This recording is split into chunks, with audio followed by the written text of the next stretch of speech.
భారత్ అలాగే ఇంగ్లాండ్ జట్ల మధ్య జరిగిన మొదటి వన్‌డే మ్యాచ్‌లో భారత జట్టు 4 వికెట్ల తేడాతో ఇంగ్లాండ్‌ను చిత్తుగా ఓడించింది. అయితే ఈ మ్యాచ్ మొత్తం ఆసాంతం అంతా కూడా ఆల్ రౌండ్ ప్రదర్శనతో అదరగొట్టింది భారత జట్టు.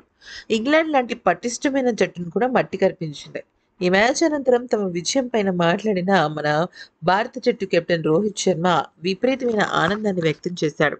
వ్యక్తిగతంగా నా ఆట బాగోకపోయినప్పటికీ కూడా ఇక టీమ్ అంతా కూడా ఎంతో కృషి చేసినందుకు చాలా సంతృప్తిగా ఉందన్నాడు.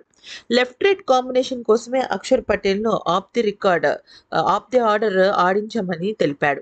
ఇక మెరుగైన ప్రదర్శన కనబరిచిన ఆటగాళ్లపై ప్రశంసల వర్షం కురిపించాడు.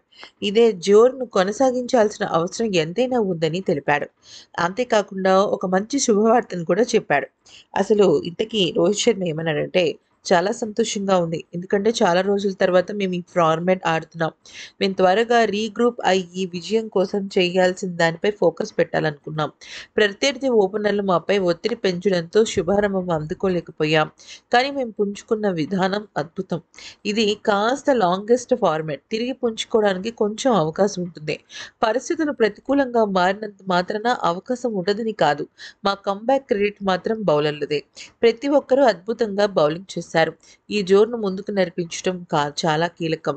కీలకమైన సమయంలో వికెట్లు తీశాం. మైదానంలో మా శక్తి అద్భుతంగా ఉంది. ఇక లెఫ్ట్ రైట్ కాంబినేషన్ కోసమే అక్షర్ పటేల్‌ను ముందుకు పంపించాం. ఇంగ్లాండ్‌లో ఇద్దరు లెఫ్ట్ ఆర్మ్ స్పిన్నర్లు ఉన్నారనే విషయం మాకు తెలుసు. వారిని కట్టడి చేసేందుకే లెఫ్ట్ హ్యాండర్ అయిన అక్షర్ పటేల్‌ను మిడిల్ ఆర్డర్‌లో ఆడించాం. గత 2 ఏళ్లుగా అక్షర్ పటేల్ మెరుగ్గా బ్యాటింగ్ చేస్తున్నాడు. ఈ రోజు తన మెరుగైన ప్రదర్శన అందరికీ చూపించాలనుకున్నాం. భాగస్వామ్యం అవసరమైనప్పుడు శుభ్మన్ గిల్, అక్షర్ పటేల్ అద్భుతంగా బ్యాటింగ్ చేశారు.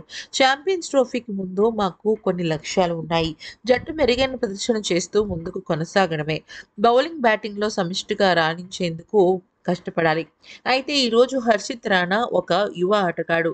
అరంగేట్ర మ్యాచ్‌లో అదరగొట్టాడు. ఖచ్చితంగా తను ఛాంపియన్స్ ట్రోఫీలో హర్షిత్ రాణా తుది జట్టులో ఉంటాడని, అంతేకాకుండా ఛాంపియన్స్ ట్రోఫీకి సంబంధించి తుది జట్టులో చాలా కీలకమైన నిర్ణయాలు తీసుకుంటున్నామని, యువ ఆటగాళ్ళతో పాటుగా మంచి టాలెంట్‌కు ఖచ్చితంగా అవకాశం ఉంటుందని చెప్పడం జరిగింది. హర్షిత్ రాణా, యశస్వి జైస్వాల్ ఇలాగా చాలామంది యువ ఆటగాళ్ళకి ఛాంపియన్స్ ట్రోఫీలో అవకాశం దక్కుతుందని రోహిత్ శర్మ చెప్పకనే చెప్పాడు.